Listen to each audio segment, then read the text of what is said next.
안녕하세요. 쌍문동 윤리의 코스입니다. 오늘은 다소 평이하긴 했지만 세력과 윤리 9월 모의평가 문제 중에서 그래도 난이도가 높은 문제로 출제될 가능성이 있는 그 문항들을 좀 함께 풀어보려고 합니다. 자, 먼저 4번인데요. 원래 요나스의 책임윤리와 관련된 내용은 좀 높은 난도의 문항으로 출제가 자주 되는데 이번에는 굉장히 기본적이고 굉장히 가볍게 출제가 됐어요. 그래서 요나스의 책임윤리에 관한 기본 개념을 잡기에 참 좋은 문제라는 생각이 듭니다. 자, 먼저 갑은 우리는 원하는 것보다 원하지 않는 것을 더 잘한다. 즉, 원하는 것은 긍정적인 것, 희망적인 것이겠지만 원하지 않는 것은 부정적인 것, 또 공포에 가까운 것을 이야기하겠죠. 따라서 실제로 우리가 무엇을 보호해야 하는가? 와 같은 윤리적인 판단을 이끌어내기 위해서는 희망보다는 공포로부터 논의를 시작해야 한다라고 보는 요나스의 사상입니다. 자, 요나스는 덧붙여서 우리의 행위의 동기는 바로 공포, 그리고 이 공포가 책임의 바탕이 된다라고 봐요. 요나스가 봤을 때 현대 사회에서 인류의 특징은 기술 권력을 가지고 있다는 것이에요. 이 기술이라고 하는 것이 전통적인 사회와 달리 그 영향력이 광범위하게 펼쳐지고 그것이 세대를 넘어가는 그런 영향력을 발휘하기 때문에 우리가 지금 여기에서 어떠한 과학기술을 사용할 것인가는 이 과학기술의 사용으로 인해서 영향을 받을 미래 세대까지도 그에 대해서 고려를 해야 된다라고 보는 것이 요나스의 관점이죠.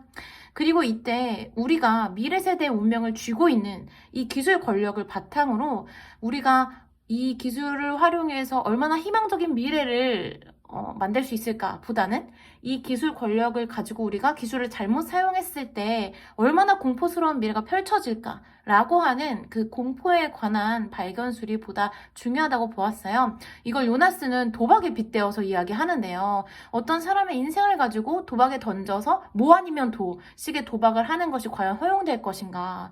우리가 지금 과학기술을 활용함으로써 미래 세대에게 희망을 준다는 일이 과연 100% 보장된 일인지, 그것은 미래 세대의 운명을 가지고 거는 도박이 아닌지, 그래서 과학기술의 사용은 소극적이어야만 한다. 함부로 남의 인생을 우리가 도박판에 내다 버릴 순 없잖아요. 그런 면에서 또한 희망보다는, 대박이 터질이라는 희망보다는 쪽박을 칠 수도 있다는 공포에 기초해서 과학기술 권력을 사용해야 된다고 이야기하는 겁니다. 자, 을은요, 인간은 자연의 사용자 및 자연의 해석자로서 자연에 대해서 실제로 관찰하고 고찰한 것만큼 여기서 귀납법에 대해서 여러분들이 떠올릴 수 있어야 되고요. 또한 더 나은 지식이 만들어지면, 자연에 대해서 더 나은 지식이 만들어지면 기술의 진보를 기대할 수 있다 라고 보는 베이컨입니다. 즉, 자연과학에 대해서 파악하고 검토하고 또 관찰하면서 얻어내는 자연에 관한 지식이 결국 인간에게는 굉장히 희망적인 미래를 보여준다라고 보는 것이죠. 이 베이컨은 또한 뉴 아틀란티스 라고 하는 과학기술이 고도로 발달함으로써 인류 문명의 풍요로움이 이제 보장된 그런 미래 사회의 모습을 이상적인 사회의 모습으로 제시하고 있죠. 자, 이 가운데 요나스가 베이컨에 대해서, 즉 과학기술 권력에 대한 비판적인 성찰을 강조하는 요나스가 과학기술에 대해서 긍정적이고 희망적인 평가를 하는 베이컨에게 어떠한 비판을 할 수 있을지 생각하면서 선지를 찾아보면 되겠습니다. 자, 선지 1번. 과학기술자는 사회적 책임으로부터 자유로워한다 라고 요나스는 절대 이야기하지 않죠. 요나스는 우리가 지금 사용하고자 하는 과학기술이 지금의 인간뿐만 아니라 미래의 인간뿐만 아니라 인간 외에 자연의 범위까지 영향력을 행사할 수 있으므로 우리가 늘 신중해야 된다. 강한 책임감을 가지고 과학기술을 활용해야 된다. 즉 과학기술을 대해야 된다. 라고 보는 입장이기 때문에 이런 비판을 제시할 수 없을 겁니다. 그 다음 선지 2번. 인간의 책임 범위가 자연에 대해서까지 확대되어야 하는데 베이컨이 그걸 모른다라고 요나스가 이야기할 수 있겠죠? 인간이 가지고 있는 과학기술이 이제 전통적인 사회에서는 그것이 미치는 영향력이 어느 정도 이제 커버가 될 만큼의 것이었는데 이제는 인간이 활용하는 기술 하나가 생태계를 파괴하고 지구를 파괴하는 엄청난 영향력, 다시 되돌릴 수 없을 정도의 극심한 피해를 발생시키고 있어요. 그렇기 때문에 기술 권력을 가진 인간이 고려해야 되는 책임의 범위는 인간을 초월해서 자연까지 확대되어야 한다고 이야기하고 있죠. 또 같은 인간 중에서도 현 세대만을 고려하는 것이 아니라 미래 세대까지도 고려해야 된다라고 보는 겁니다. 인류의 복지를 위한 과학기술의 사용은 제한될 수 없는데 그걸 베이컨이 모른다라고 할까요? 아니요. 요나스는 과학기술의 사용은 제한되어야 한다고 봐요. 강한 책임에 근거해서 우리가 과학기술에 대해서 강한 책임을 바탕으로 과학기술을 제한적으로 사용해야 된다고 이야기하죠. 지금 우리가 마구 생산해내는 플라스틱이 사실은 100년 뒤에도 200년 뒤에도 썩지 않는다는데, 그렇다면 우리가 지금 사용하는 이 것들이 미래에 태어날 인간들에게 영향을 준다라고 하는 강한 책임을 인식한다면 우리가 과학기술의 사용을 제한적으로밖에 이제 볼 수 없겠죠. 제한적으로 봐야만 하겠죠. 다음 선지 4번. 현 세대와 미래 세대 사이에 호혜적 책임이 있어야 된다? 아니요. 현 세대만이 미래 세대에게 책임을 줄 수 있어요. 왜냐면 미래 세대는 지금 존재하지 않아서 어떤 윤리적인 주체가 될 수 없어요. 하지만 우리가 하는 어떤 행동이나 실천들은 미래에 태어날 인간들에게 영향을 주죠.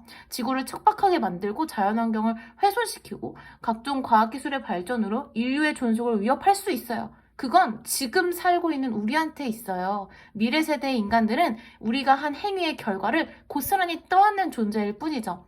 그래서 호혜적인 책임은 불가능하고 현 세대의 일방향적 책임만이 가능합니다. 그 다음 선지 5번.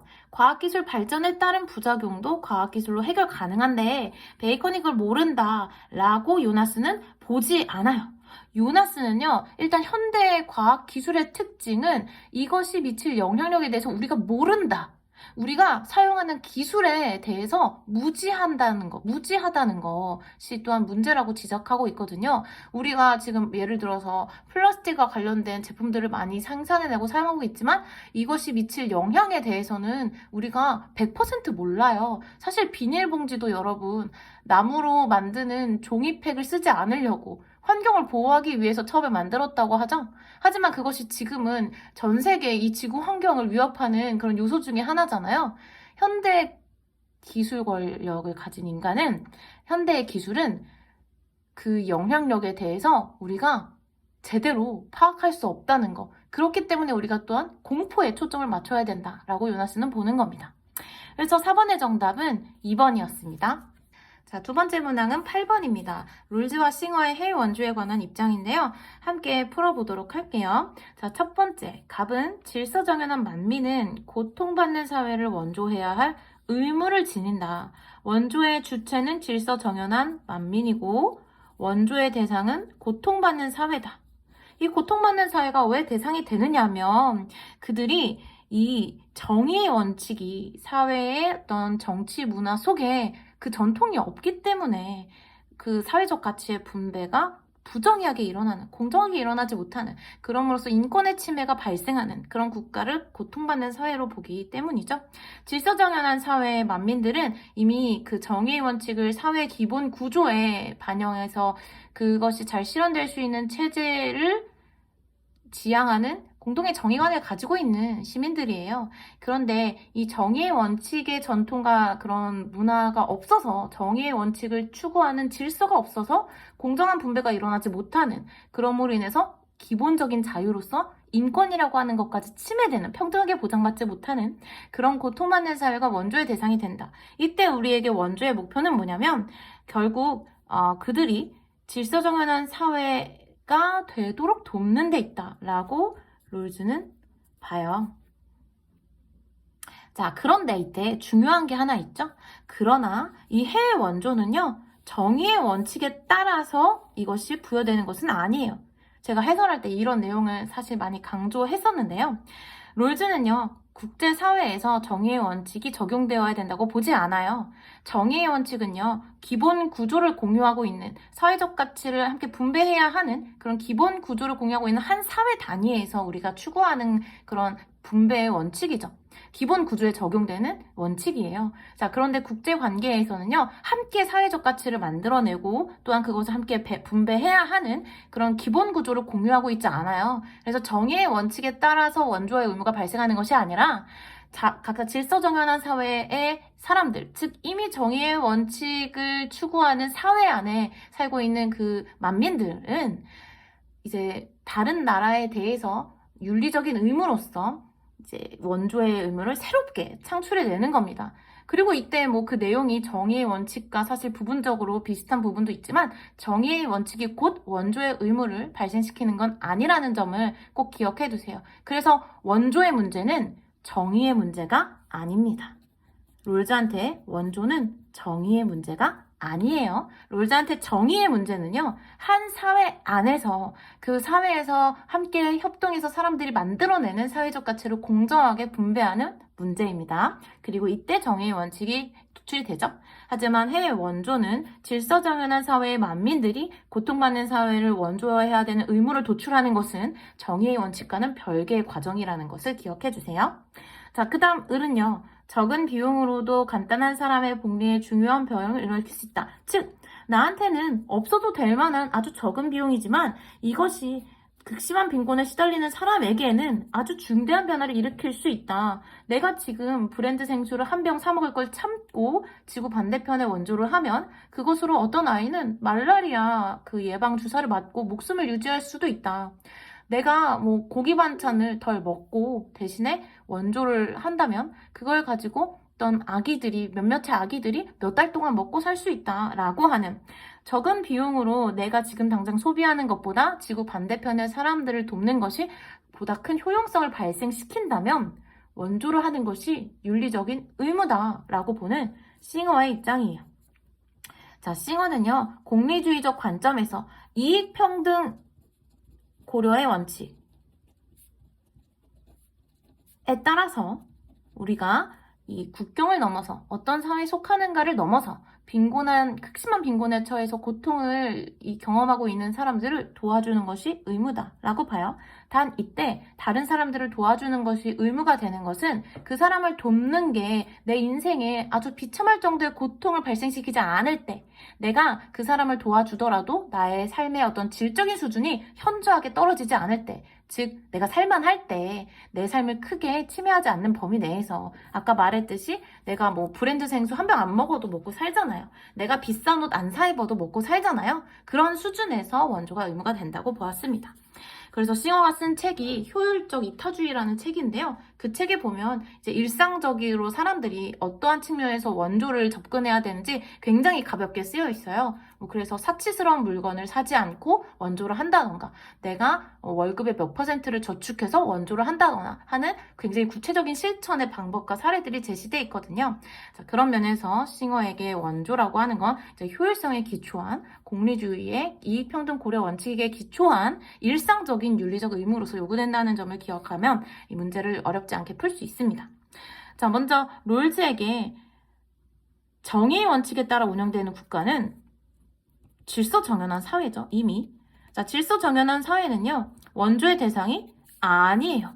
롤즈한테 원조의 대상이냐 아니냐를 결정하는 중요한 기준은 크게 두 가지가 있는데요. 첫 번째로 그 나라의 사람들의 인권이 침해되고 있다는 것. 인권이 침해되고 있다는 것은 다시 말하면 사회적 가치가 공정하게 분배가 되지 않는다는 거예요. 우리가 정의의 원칙에서 기본적 자유를 평등하게 보장하는 것이 우선적인 원칙이었잖아요. 자, 그런데 심각하게 인권 침해가 일어나는 것, 즉 기본적인 자유가 보장되지 않는 그러한 나라들, 그런데 그 원인이 그 나라의 정치와 또는 문화에 정의의 원칙이라고 하는 것이 지향되지 않고 있어서 그런 경우에 고통받는 사회로서 원조의 국가가 됩니다. 원조 대상이 됩니다. 자, 단 똑같이 인권 침해가 일어나고 있더라도 굉장히 공격적인 나라는 무법 국가로서 원조의 대상이 아닌 강제적 개입의 대상이 된다는 점 또한 기억하고 있다면 나중에 어려운 선지가 나왔을 때에도 우리가 답을 찾을 수 있을 겁니다. 자, 그래서 이미 질서정연한 사회는 원조의 대상이 아니기 때문에 롤즈의 입장으로 적절한 내용이에요. 그 다음 을은 빈곤으로 고통받는 사람을 원조하지 않아도 되는 경우가 있다. 빈곤으로 고통받는 사람을 원조하지 않아도 되는 경우. 지금 이 사람을 도와줌으로써 내 삶이 현저하게 질이 떨어지는 경우. 내가 진짜 당장 나 먹고 살 것도 없는데 내가 뭐 컵라면 하나 한 달 동안 쪼개 먹으면서 원조를 하는 것은 의무라고 볼 수 없어요. 그런 경우는 이익평등 고려의 원칙에 따라서 나의 이익을 동시에 평등하게 고려한다면 그것이 의무가 되지 않을 수 있죠. 그래서 이것도 싱어 입장에선 맞는 선지가 됩니다. 그 다음 원조는 도덕적 구속력이 배제된 개인적 선택의 문제이다 라고 하는데요. 원조는 싱어한테 의무예요. 원조를 윤리적인 의무다. 즉 우리가 반드시 해야 되는 의무다 라고 보는 입장이 롤즈와 싱어의 입장이고요. 원조는 윤리적 의무가 아니라 자선의 영역이다. 의무는 아니지만 이것을 어떤 사람이 자발적으로 선택했을 때 그것은 굉장히 칭찬할 만한 일이다 라고 보는 입장은 노직의 입장입니다. 여기 제시문은 롤즈와 싱어 두 사상가의 내용이 나왔는데요. 이들은 모두 원조를 의무로서 반드시 우리가 실천해야 되는 행위라고 보죠. 단 이때 싱어는 반드시 실천해야 되는 의무로서의 원조의 이익평등 고려의 원칙을 고려하기 때문에 무조건적으로 원조가 의무야 이게 아니라 지금 내가 원조를 해도 내 삶의 질이 현저하게 떨어지지 않는다면 원조를 하는 것이 지금 의무야 라고 보는 공리주의적 관점을 취하고 있다는 점을 기억해 주세요. 그래서 디귿은 싱어가 아니라 노직에게 해당하는 선지일 겁니다. 그 다음 자원이 풍부한 국가는 원조의 대상이 될 수 없다 라고 봤는데요. 자원이 풍부한 국가냐 아니냐는 지금 원조의 대상을 결정하는 기준에 사실은 합당하지 않아요. 롤즈한테는 자원이 풍요롭거나 풍요롭지 않거나 그건 기준이 없어요. 제가 이렇게 기준 간단하게 썼는데요. 인권이 침해되고 있고 또한 정치 문화 안에 정의 원칙을 추구하지 않는 경우가 원조의 대상이죠. 자원이 풍부한 나라냐 아니냐는 그 원조의 대상 국가냐 아니냐를 결정하는 기준이 될 수 없어요. 또한 싱어는요. 자원이 풍부한 국가더라도 그에 속한 사람들이 아주 빈곤한 삶을 살고 있다면 그 사람들이 또한 원조의 대상이 될 수 있다고 보았기 때문에요. 싱어는 아주 극단적인 세계주의자로서 어떤 개인이 어느 사회나 국가에 속하느냐는 중요하지 않다고 보았어요. 극심한 빈곤으로 인해 고통받는 개인이 있다면 그는 원조의 대상이 될 수 있습니다. 그래서 8번의 정답은 1번이었습니다. 다음 10번 문제입니다. 자, 먼저 갑은요. 노동이 생활수단일 뿐만 아니라, 즉 노동이 먹고 살기 위한 수단일 뿐만 아니라 1차적인 생활욕구로 된 후에 그리고 나의 자아 실현을 위해서 내가 하고 싶은 일이 될 때, 즉 지금 자본주의 사회에서는 노동이 단순한 생활수단으로서 먹고 살기 위한 도구적 가치만을 지니지 못하지만 사실 인간에게 노동이란 자아 실현을 위해서 내가 하고 싶은 그런 활동이 되어야 한다라는 입장에서 그러한 이 노동의 참된 가치가 실현되는 사회에는 능력에 따라 일하고 필요에 따라 분배받는 사회가 된다라고 보는 마르크스의 입장이에요. 자, 마르크스에게 노동의 가치가 이렇게 참된 노동의 가치가 실현되고 능력에 따라 일하고 필요에 따라 분배받는 이 이상적인 분배가 가능해진 상태는 다름 아닌 공산주의 사회인데요.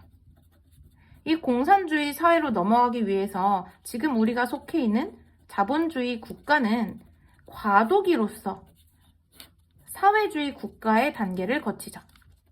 자본주의 국가는요, 자본가들이 지배하고 있는 그런 국가의 형태예요. 이때 프롤레타리아 계급, 즉 노동자 계급이 혁명을 통해서 자신들이 지배를 하는 사회주의 국가를 건설하고 사회주의 국가를 건설한 다음에는 계급도 없고 이젠 노동자나 뭐 이런 계급의 구분도 없고 국가라고 하는 체제도 없는 모두가 자유롭고 평등한 관계 속에서 참된 인간으로서 노동을 통해 가치를 실현할 수 있는 그런 공산주의 사회를 이루어야 된다고 봤어요. 자, 그 다음 을은요. 한 사람의 소유물은 취득 이전 또한 여기에서 부정의한 일이 생겼을 때 교정해야 되는 이 세 원리에 따라서 부여받은 것이라면 정당한 거다. 개인의 소유물이 정당한다면 소유물의 전체 집답도 정당하다. 즉 개인이 가지고 있는 소유물 하나하나가 정당하다면 그가 가지고 있는 전 재산도 정당한 것으로 인정되어야 한다라고 보는 노직의 입장이에요. 자, 그 다음 병은요. 원초적 입장에서 합의된 정의의 원칙들은 사회협동체의 종류와 설립할 정부 형태를 명시해준다. 그래서 이 롤즈가 이야기하는 정의의 원칙은요. 사회는 사실 그런 거잖아요. 사회는 이 롤즈가 보기에 자유롭고 평등한 인간들이 상호 이익을 위해서 협동하는 체제란 말이에요. 상호 이익을 위해서 협동하는 이 사회 체제 안에서 우리가 사회적 가치를 만들어내잖아요. 그래서 사회적 가치는 공정하게 분배되어야 하는 거예요. 어느 특정한 개인이나 집단을 위해서 분배되는 것이 아니라. 자, 그래서 우리가 정의의 원칙을 합의하게 되는 것이 아니겠습니까? 정의의 원칙에서 기본적 자유는 평등하게, 또한 사회 경제적 지위는 공정한 기회균등의 원칙과 차등의 원칙을 충족시키면서 분배되어야 한다라고 보는 것이 롤즈의 입장이죠. 그리고 롤즈는 이러한 정의의 원칙들이 가장 잘 실현될 수 있는 체제는 다름 아닌 재산, 소유, 민주주의의 국가라고 봤어요. 자, 그리고 이때 제가 한 가지 더 알려주고 싶은 것은요. 재산, 소유, 민주주의를 긍정하는 롤즈는 복지국가를 비판적으로 봤다는 거예요. 롤즈가 봤을 때 복지국가는요, 지금 현재 상태를 그냥 존속시키는 그런 체제인 거예요. 즉, 너 장애를 가지고 태어났구나. 보상해줄게. 너 흑수저 집안에 태어났구나. 보상해줄게. 보상적 차원에만 머물러 있지, 장애인이나 가난한 집안에서 태어난 사람이라도 공정한 경쟁에 참여할 수 있는 기회를 마련해줘야 되는데, 그것을 단순히 보상만 하는 차원에 머물러 있기 때문에 공정한 기회균등의 원칙을 실현하지 못하는 국가 체제라고 봤어요. 그래서 롤즈가 복지국가를 굉장히 싫어한다는 거 하나, 그리고 재분배와 관련해서도요. 이 재분배는요, 정의의 원칙에 의해서 실행되는 것이 아니에요. 다시 말하지만 정의의 원칙은 사회의 기본 구조에 적용되어서 내가 분배가 일어나는 그 최초의 과정에서 이미 작동하고 있는 겁니다. 롤즈는 재분배는 정의의 원칙에 따라서 긍정하는 것이 아니라 재분배는 그 사회 사람들의 정치적인 합의에 따라서 결정되는 것이라고 봤어요. 즉, 정의의 원칙을 추구하는 사회더라도 재분배 원칙에 이제 긍정할 수도 있고 부정할 수도 있죠. 하여튼 이건 정치적인 합의의 과정이지 정의의 원칙에 따라서 반드시 도출되는 것은 아닙니다. 그래서 재분배를 부정한 것도 아니고 정의의 원칙에 따라서 반드시 실행해야 되는 것으로 본 것도 아니에요. 하지만 노직이 보기에 롤즈는 차등의 원칙과 같은 특정한 결과를 이미 암시하고 있는 정의의 원칙을 제시하기 때문에 필연적으로 재분배가 발생할 수밖에 없다라고 비판을 하죠. 자, 이 밑으로 내려가 보면 순서도가 나와 있어요. 이 순서도를 보는 친구들이 가끔 헷갈려 하더라고요. 자, 먼저 A에는 마르크스만 긍정하고 노직과 롤즈가 부정할 질문이 들어가야 해요. 그 다음 B에는요. 노직은 긍정하고 롤즈는 부정할 내용이 들어가야 되겠어요. C는 노직이 긍정할 내용이면 되고 D는 롤즈가 긍정하면 돼요. 그래서 A, B, C, D의 문항을 풀 때 고려해야 되는 사상가의 범위가 조금씩 달라지죠? 자, 먼저 A는 갑을병 모두 고려해서 갑만 긍정할 질문이어야 합니다. 가장 바람직한 분배는 국가가 없는 상태에서 가능한가? 라고 했을 때 마르크스는 공산주의 사회에서 능력에 따라 일하고 필요에 따라 분배받는 가장 완벽한 분배가 이루어질 수 있다고 봤죠? 그래서 갑은 마르크스는 긍정할 거예요. 자, 하지만 최소 국가가 이 정당한 소유권을 보장해 줄 수 있는 최소 국가가 가장 이상적인 국가라고 보는 노직과 재산소유 민주주의 국가에서 정의의 원칙이 가장 잘 실현될 수 있다고 보는 롤즈는 부정할 거예요. 이들은 모두 이상적인 분배 원칙이 실현된 사회를 얘기할 때 국가를, 어떤 특정한 형태의 국가를 이야기하고 있죠. 그렇기 때문에 A는 기억은 정답에 들어갑니다. 그 다음 B는요. 노직과 롤즈만 고려하면 되는 질문이에요. 노직은 긍정하고 롤즈는 부정할 내용인지 보시죠. 자기 노동의 결과에 대해서만 정당한 소유권을 갖는가? 물론 노직은 취득의 원리를 중요하게 보긴 하지만 또한 이미 소유하고 있는 물건의 자발적인 교환과 거래에 의해서 소유권이 이전되는 과정 또한 이 정당한 소유권을 발생시키는 그 과정 중에 하나라고 봤어요. 그래서 이건 노직도 부정하고 자산의 소유를 긍정하는 롤즈도 부정할 거예요. 답이 될 수 없네요. 둘 다 부정이기 때문에. 그 다음, 최소 국가는 정의 실현을 위해 분배 과정에 개입할 수 있는가? 이게 바로 노직이 말하는 교정의 원리니까 C는 노직이 긍정할 내용으로 적절하네요. 그 다음, 재산에 대한 사적 소유권은 롤주한테 사유재산권이죠. 이때 많은 친구들이 헷갈려 하는데요. 롤즈한테 이 사유재산권은 기본적 자유예요. 다시 말하지만 차등의 원칙이 작동하는 것은 이 처음 분배가 일어날 때예요. 너 월급이 원래 300만 원인데 차등의 원칙을 실현해야 되니까 다시 60만 원 돌려내. 이게 아니에요. 그게 아니고요. 처음부터 애초에 내 월급이 결정될 때부터 이미 정의 원칙이 작동하고 있어서 내가 처음부터 받는 월급은 이미 240으로 결정되어 있는 거예요. 자, 그러면 나한테 주어진 내 월급에 대해서 내가 이걸 나의 재산으로 소유할 수 있는 권리는 기본적 자유의 범위에 들어갑니다. 기본적 자유는 평등한 자유의 원칙에 따라서 평등한 분배의 대상이 되죠. 그 무엇보다도 자유라고 하는 것, 기본적 자유라고 하는 것은 누구에게나 평등하게 보장되어야 하는 것이라고 롤즈는 봤어요. 그리고 잘 보세요. 재산이 아니라 재산에 대한 권리잖아요. 이것은 기본적 자유로서 평등하게 분배되어야 한다고 롤즈가 본다. 이 내용은 작년부터 계속 강조되어서 나오고 있네요. 이건 차등적으로 분배되는 대상이 아니니까 답이 될 수 없습니다. 그래서 정답은 2번이었어요. 자, 그 다음 안 풀고 넘어가면 섭섭한 15번입니다. 자, 먼저 갑은요. 동물을 잔악하게 다루는 것은 인간 자신에 대한 의무, 동물에 대한 의무가 아니라 인간에 대한 의무에 어긋난다. 왜냐하면 타인과의 관계, 즉 다른 사람과의 관계에서 도덕성에 기여하는 자연적 소질을 약화시킨다. 즉 동물에게 잔인하게 대한다면 인간성을 약화시키기 때문에 그렇게 하면 안 된다. 라고 보는 인간중심주의의 관점을 지닌 칸트의 주장이에요. 자, 그 다음 을은요. 고통과 즐거움을 느낄 수 있는 존재에 대해서 우리는 이익평등 고려 원칙을 적용해야 된다. 이익평등 고려 원칙을 따르는 것이 올바른 건데 그게 도덕적인 건데 이익평등 고려 원칙이라고 하는 건 그 행위로 인해 영향받는 모든 존재들의 고통과 즐거움을 계산하는 거잖아요. 즉, 이 고려 원칙을 적용한다면 고려해야 되는 범위는 고통과 쾌락을 느끼는 모든 존재가 되는 거잖아요. 그렇기 때문에 이익평등 고려의 원칙을 적용해서 우리가 어떤 행위에 대해 판단한다면 당연히 그 행위로 인해 영향받는 그 고통을 느끼는 존재 안에 동물도 들어가기 때문에 동물의 고통을 함께 고려해야 된다. 그런데 이를 무시한다면 그것은 성차별이나 인종차별처럼 아주 나쁜 행위가 된다라고 보는 싱어의 입장이에요. 자, 그 다음 병은요. 개인은 상호 의존적으로 이루어진 공동체의 구성원이다. 공동체의 구성원이다. 우리는 대지윤리의 관점에서 이 공동체의 범위를 무생물인 흙물까지도 포함되도록 확장해야 된다. 라고 보는 레오폴드의 입장이네요. 자, 이때 레오폴드의 입장 가운데 우리가 좀 고려해야 될 것이 몇 가지 있어요. 자, 먼저 첫 번째, 레오폴드의 관점에서 이 생태계는 먹이사슬이라고 하는 기본적인 원리에 의해서 운영이 되잖아요. 이 안에서 인간은 자연을 자원으로 사용 가능하죠. 우리가 먹고 살기 위해서는 당연히 이 먹이사슬 고리 안에서 다른 자연을 자원으로서 사용할 수 있어야 하지 않겠습니까? 자, 그 다음 두 번째.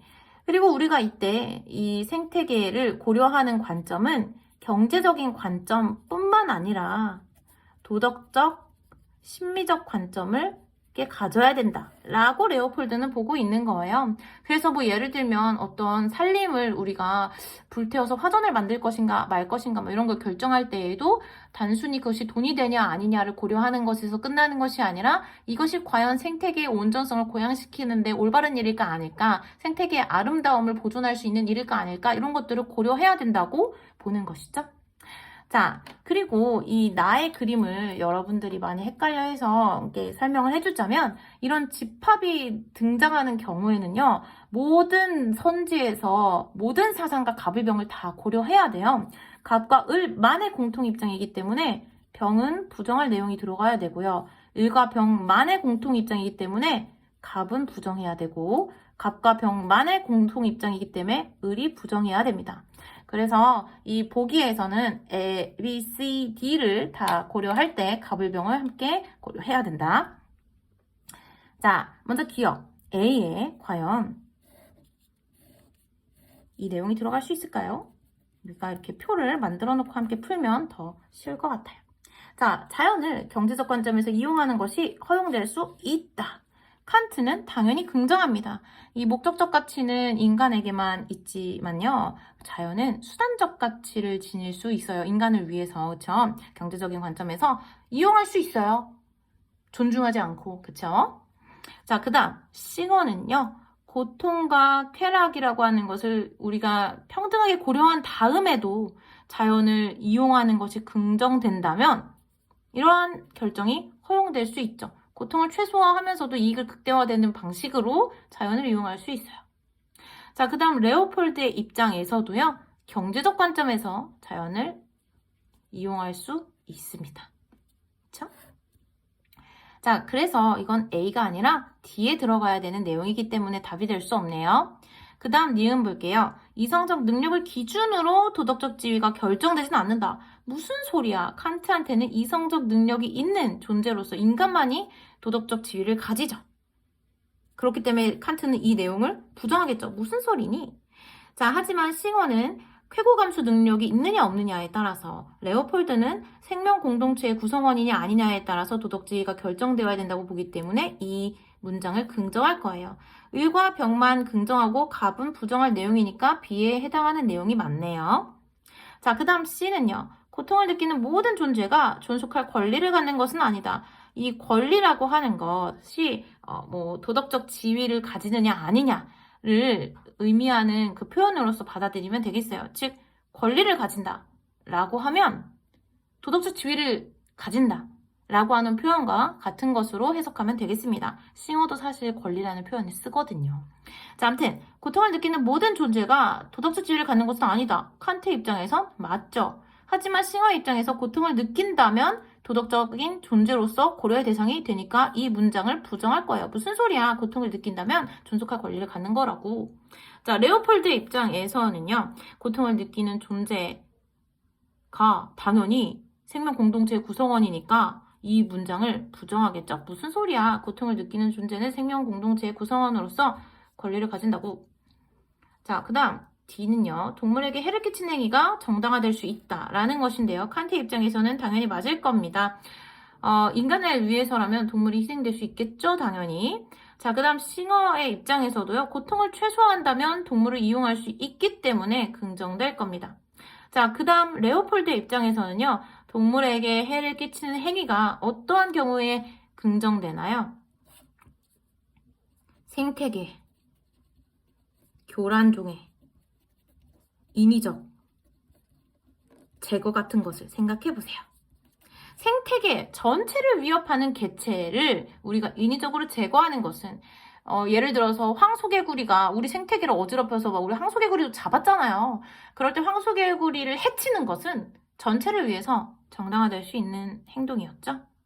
자, 바로 이 지점에서 생명 중심주의인 테일러나 그런 사상가들과 레오폴드가 좀 충돌하는 지점이니까 잘 이해를 해놓고 그렇기 때문에 이것은 모든 사상가가 긍정할 내용이라는 점, 갑을병 모두 긍정할 내용이라는 점을 기억하고 그래서 15번의 정답은 3번이라는 점까지 정리하고 끝내죠. 자, 다음 17번입니다. 의외로 여기서 많은 학생들이 질문하는 선지가 있어서 함께 다뤄보려고 해요. 자, 먼저 갑은 롤즈입니다. 평등한 자유의 원칙에 대한 심각한 위반은 시민불복종의 대상이 된다. 자, 시민불복종에 참여하는 사람들은 다수자의 정의감에 호소한다. 즉, 다수가 같은 정의감을 가지고 있어야 되겠네. 그런 사회는. 그래서 시민불복종은 거의 정의로운 사회에서만 가능하다라고 보는 롤즈의 입장이라는 거. 자, 그 다음 을은요. 시민불복종은 우리가 중단시키려고 하는 악의 크기, 즉 시민불복종의 대상이 되는 그 부정의한 법이나 제도겠죠. 그리고 이 불복적 행위로 인해서 우리 사회 체제에 가져올 어떤 혼란 같은 것들을 저울질해봐야 된다라고 보는 싱어의 입장입니다. 자, 이때 롤즈는요. 차등의 원칙을 위반한 정책은 시민불복종의 대상이 된다고 보지 않았어요. 롤즈는요. 평등한 자유의 원칙과 공정한 기회의 균등의 원칙, 즉 정의의 원칙 중에 평등한 자유의 원칙과 공정한 기회 균등의 원칙을 심각하게 위배하는 법과 제도만이 시민불복종의 대상이 된다고 봤어요. 이때 차등의 원칙이 배제되는 이유는 이런 거예요. 평등한 자유의 원칙이 위반된다. 즉 기본적 자유가 침해되는 상황인가 아닌가에 대한 판단은 모든 사람들이 똑같은 답을 낼 거예요. 지금 저 상황은 기본적 자유를 침해하는 상황이야. 아니야. 뭐 이런 거. 기본적 자유는 뭐 표현의 자유나 뭐 신체의 자유나 이런 우리가 기본적으로 추구하는 그 범주의 권리들인데 어떤 법과 제도가 그것을 침해하느냐 아니냐에 대한 판단은 다를 수가 없다는 거예요. 사람마다. 그쵸? 공정한 기회 균등의 원칙도 마찬가지입니다. 이번 경쟁이 공정했어. 아니야. 라고 하는 그 판단은 누구나 똑같은 답을 내리는 그런 대상이 된다는 거예요. 하지만 차등의 원칙, 과연 이 법과 제도가 이 사회에 속한 모든 사람들의 이익을 지향하는 것인가? 과연 이 법과 제도가 최소수혜자의 이익을 극대화하지 않고 오히려 최소수혜자의 이익을 감소하는 것인가 아닌가? 이런 판단은 사람마다 다 다르다는 거예요. 이제 우리가 무지의 배일 속에 있는 게 아니잖아요. 각자 어떤 사회 경제적인 지위를 가지고 살아가기 때문에 사람마다 이 법과 제도가 우리 사회 차등의 원칙을 어기는 거야. 아니야. 이건 모두한테 이익이 되는 거야. 뭐 이런 판단에서 서로 다른 판단을 내릴 수 있잖아요. 그걸 추적하기 어렵다는 거예요. 과연 이 법과 제도가 차등의 원칙을 어기는지 아닌지 실제로 추적하기도 어렵고 사람들이 그러니까 일관된 판단을 내리기도 어렵다. 그래서 차등의 원칙은 그 기준이 될 수 없다고 봐요. 자, 그 다음 매우 부정의한 입헌 체제에서 시민불복종은 성립할 수 없다. 당연하죠. 부정의한 체제에서는 공동의 정의감이 없을 텐데. 그래서 롤즈는 언제나 이렇게 얘기하죠. 거의 정의로운 사회에서 시민불복종이 가능하다고 보자. 왜냐면 이 거의 정의로운 사회만이 얘들아 저게 평등한 자유 원칙을 어기고 있어. 저게 공정한 기회 균등의 원칙을 어기고 있어. 라고 외칠 때 알아들을 수 있을 거 아니에요. 정의의 원칙을 추구하고 있지 않은 사회에서 우리가 어떻게 야 저게 자유를 침해해. 저게 공정한 기회 균등을 망가뜨려. 라고 말하면 뭐 누가 들어주겠어요. 그렇기 때문에 이 매우 부정의한 입학 체제에서는 시민불복종이 성립하지 않습니다. 자, 그 다음 디귿. 시민불복종을 하는 시민은 보편적 법치 원칙을 존중한다. 싱어의 입장에서 시민불복종을 하는 시민은 당연히 이 법의 질서를 존중하죠. 그러니까 시민불복종 행위에 대해 처벌을 감수하는 것 아니겠습니까? 또한 우리 체제 전체를 이제 존중하는 입장에서 이 행위가 가져올 이 혼란에 대해서도 고려하는 것이죠. 자, 그 다음 시민불복종으로 인해 발생할 불행한 결과를 고려해야 된다. 싱어 입장에서 당연히 긍정인데 많은 친구들이 이게 롤즈에게 해당이 되는 건가 아닌가 이걸 궁금했어요. 그런데 롤즈 입장에서 당연히 긍정될 수 있다고 봐요. 저도. 왜냐하면요. 롤즈는요. 시민불복종이 최후의 수단이어야 된다고 얘기해요. 그리고 최후의 수단으로서 시민불복종을 선택할 때 성공 가능성까지 고려해야 된다고 얘기하죠. 자, 왜 시민불복종이 최후의 수단이 되어야 할까요? 시민불복종으로 인해서 어떤 법적인 혼란이나 질서의 어떤 이 혼란, 그로 인해서 발생할 크고 작은 불행한 결과들이 있잖아요. 그러니까 시민불복종 이전에 뭐 합법적인 수단을 모두 동원해야 된다고 얘기하는 겁니다. 그래서 저는 뭐 성공 가능성이라고 하는 그 기준까지 가지 않더라도 롤즈가 시민불복종을 최후의 수단으로서 우리가 추구해야 된다고 얘기했던 것부터 시민불복종 이전에 합법적인 수단을 모두 동원해보고 그래도 안 되면 최후의 수단으로서 시민불복종을 할 수 있다 라고 말한 것에서 이미 이 내용이 긍정될 수 있다고 봐요. 그래서 정답은 5번이었어요. 자, 마지막으로 19번 문제입니다. 갑은 사형은 살인에 상응하는 보복을 위한 거다. 사형이라고 하는 형벌은 살인 행위에 상응하는 유일한 이 보복법의 원리를 충족하는 유일한 형벌이다 라고 보는 칸트의 입장이에요. 칸트는 사형은 인간성을 해치는 죄책감으로써 사형수를 해방시켜준다. 그래서 사형을 통해서 오히려 인간성을 존중시켜줄 수 있다 라고 보고 이 형벌의 의미를 제시하고 있죠. 자, 그 다음 을은요. 사형은 한순간에 강렬한 인상만을 줄 뿐이다. 그래서 사형이 어떤 범죄 예방 효과가 있겠지만 그것은 이제 단기적이다 라고 보는 베카리아 입장입니다. 베카리아는 종신노역형의 효과가 사형에 비해 크다고 보고 있죠. 왜냐하면 베카리아는 범죄 예방에 있어서 형벌의 강도보다는 형벌의 지속성이 훨씬 더 효과적이라고 보니까요. 베카리아입니다. 자, 그 다음 병은요. 사형이라고 하는 것은 죄인을 적으로 간주하는 거다. 왜냐하면 그는 더 이상 국가의 구성원이 아니니까. 루소입니다. 루소가 봤을 때 살인자는요. 어떤 행위를 한 사람이냐면요. 사회계약의 목적, 즉 생명을 보존하기 위해서 사람들이 이 국가를 구성한 건데, 시민사회를 구성한 건데, 이 사회계약의 목적 자체를 위협한 사람이에요. 이걸 침해한 사람이죠. 그렇기 때문에 이 사람은 더 이상 우리 국가의 구성원이 아니라 사회계약의 당사자가 아니라 적으로서 간주되고, 그렇기 때문에 사형을 집행해야만 하는 것입니다. 뭐 추방하거나 사형해야 된다고 이야기하는데요. 적으로 추방한다는 건 곧 적으로 간주한다는 것은 곧 그의 목숨을 빼앗는다는 것과 같은 말이기 때문에 적으로 간주해서 사용한다라고 이야기할 수 있겠습니다.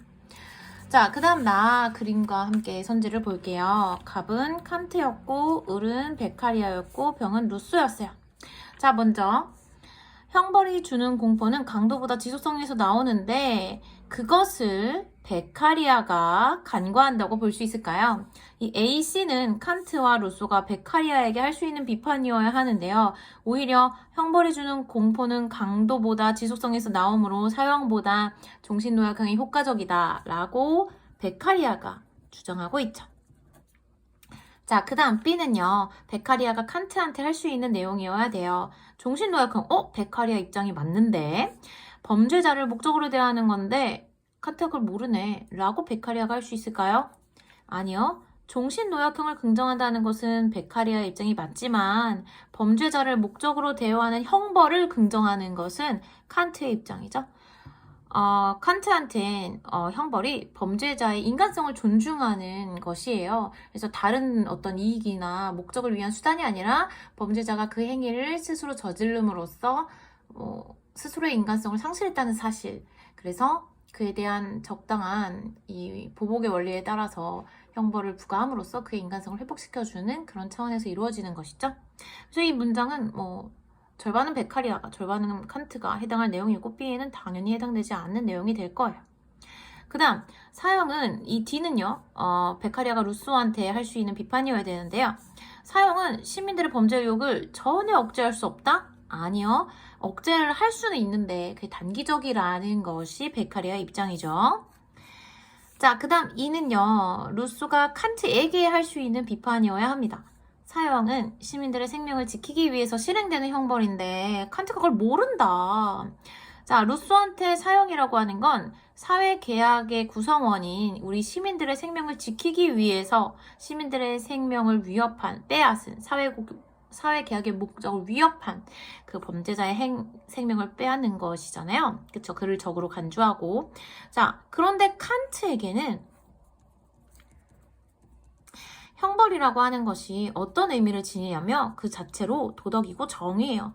왜냐하면 이 범죄자의 인간성을 존중하기 위한 것이 이 형벌의 그 의미거든요. 그렇기 때문에 형벌은요. 다른 목적을 위한